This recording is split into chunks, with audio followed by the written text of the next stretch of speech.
The clock is ticking. See, when you view your time differently, you'll start making the most of it. You'll realize that every single second counts.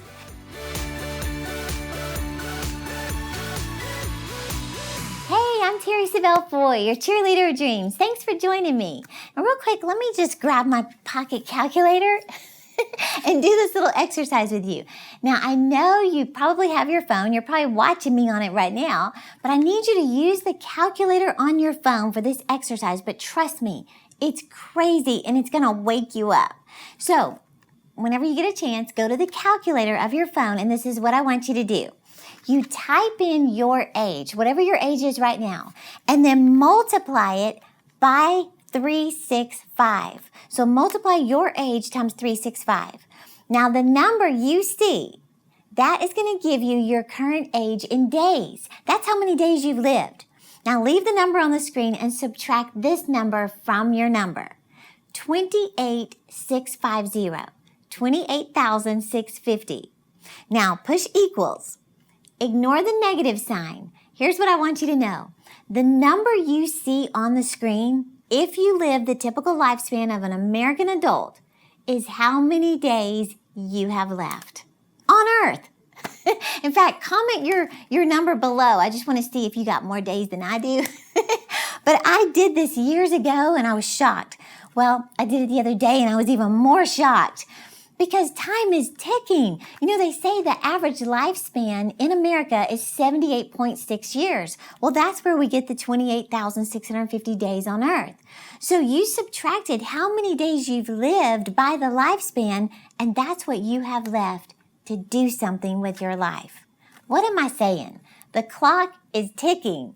See, when you view your time differently, you'll start making the most of it. You'll realize that every single second counts. And did you know that we scroll social media sites like Facebook and Instagram on average 50 minutes a day? That's 25 hours a month. So more than one full day of your month is spent just seeing what everybody else is doing. Think about it like that. Or every time you just plop down in front of the TV for 3 hours, that's nearly 4 days a month spent watching other people live their dreams. Every morning that you oversleep by 30 minutes, that's the average. The average person just snoozes 30 more minutes. That's 15 hours a month. In other words, 7.5 days each year wasted, gone forever because you push the snooze button just 30 minutes every day. Do you see how it all adds up? And the thing is, these seconds and minutes and hours, they turn into days and weeks and months and years of our lives just being wasted.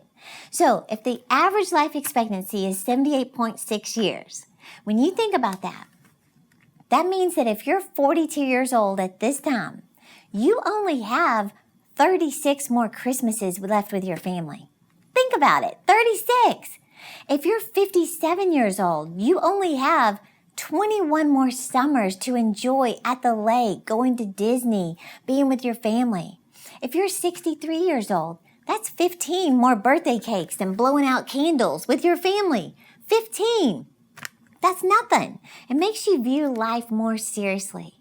Now, if I knew I only had 15 birthday cakes left, I'd probably double up and just eat cake. Well, in Luke 19:44, we see Jesus crying. And this is what he said. You did not recognize the time of your visitation. They missed it. Well, I don't want you to miss your time, your calling, your assignment, because maybe you wasted it doing insignificant things. Or maybe you stayed stuck in a season that God was finished with. You stayed stuck in the past when God was saying, it's time for something new in your life. See, when God prepares us for a new season, it changes us. And these changes may not be fun, but they're always for our benefit. In fact, I was reading recently what happens to lobsters. From time to time, I didn't even realize this, but lobsters, they have to leave their shells in order to grow. Well, they need the shell to protect them from being torn apart, but when they grow, the old shell must be left. And if they don't abandon it, the old shell will soon become their very prison and eventually their casket. Even when I read that, I was like, oh my gosh, if you don't embrace the new season, the new things, this time in your life when God is ready to do something new, your old ways could be the very prison that leads to your casket. So they say the tricky part for the lobster is that brief period of time between when the old shell is discarded and the new one is formed. They say the transition is a vulnerable period and probably scary for the lobster because the ocean is just tossing it all over the place. Fish are ready to eat them alive. Well, the truth is, we aren't that different from the lobsters. To change, to grow, to seize moments, the dreams God has for us, we have to abandon our shells, our old lives, our old habits, our old ways of doing things. Well, I don't want you to miss your time because you stayed stuck in the shell of your past. See, the people who are succeeding in life, they realize that their time left is the most valuable and precious thing they have. See, we value what is scarce. That's why, a diamond is more valuable than a piece of paper. See, diamonds are rare, and that's what makes them so special and valuable. Well, when you see your time as scarce, it becomes more valuable to you. You need a sense of wanting to do things faster because time is running out. Let me just tell you, you still have more in you. When you think you can't go on, you can. I don't want to be 75 years old and look back and say, I didn't do this, I didn't do that. That's scary. Don't miss your time. I want you to develop an urgency to get things done now. If you're saying things like, I'm not where I want to be in my life right now, or I've only got so many summers left, I don't want to miss my time, where do I start? Well, let me just tell you real quick. Number one, focus on what you want, not on what you don't want. Do you know that many people spend more time thinking about what they don't want than what they do want? They can easily tell you what they don't want. I don't want to live here the rest of my life. Well, where do you want to live? I don't know. I've never thought about it. Or they'll say, I don't want to be 60 still working at this place. Well, what is your dream job? I have no idea, just not this. Or I don't want to end up 50 and still not married. Okay, what is your ideal spouse like? Well, what do you want? I don't know. Or I don't want to be making this same amount of money for the next 20 years. Okay, how much do you want to earn? What's the number? I don't know, just more. See, we talk about what we don't want, but that doesn't change anything. That's like going to a restaurant, and I have a menu here. And let's say the waiter comes up and says, what would you like? And you look at the menu and you say, I don't want lasagna. I don't want fettuccine. I definitely don't want linguine. And I would hate to have pizza another day. The waiter would just be standing there frustrated thinking, I can't bring you anything until you tell me what you do want, right? Well, God is asking, what do you want? See, He can't change your circumstances until you get clear on what you do want. Start putting some thought into it. Stop thinking about all the wrong things in your life and start focusing on where you want your life to go. Number two, get the vision in sight. See, a person with no vision will always return to their past. Just like that lobster, the shell becomes the casket. Well, you have to get a vision or you'll stay where you are. In fact, I was reading a story about Apollo 13. This is my little prop for the space shuttle. On day 6 of that intense mission of Apollo 13, the astronauts had to make this critical course correction. And if they failed, they would die. So to conserve power, they had to shut down the onboard computer that steered the space shuttle. Now get this, the astronauts needed to shut down the main engines for 39 seconds. So how in the world were they going to steer this massive thing? Well, astronaut Jim Lovell, he said that if he could keep a fixed point in view through this tiny window, they could steer the craft manually.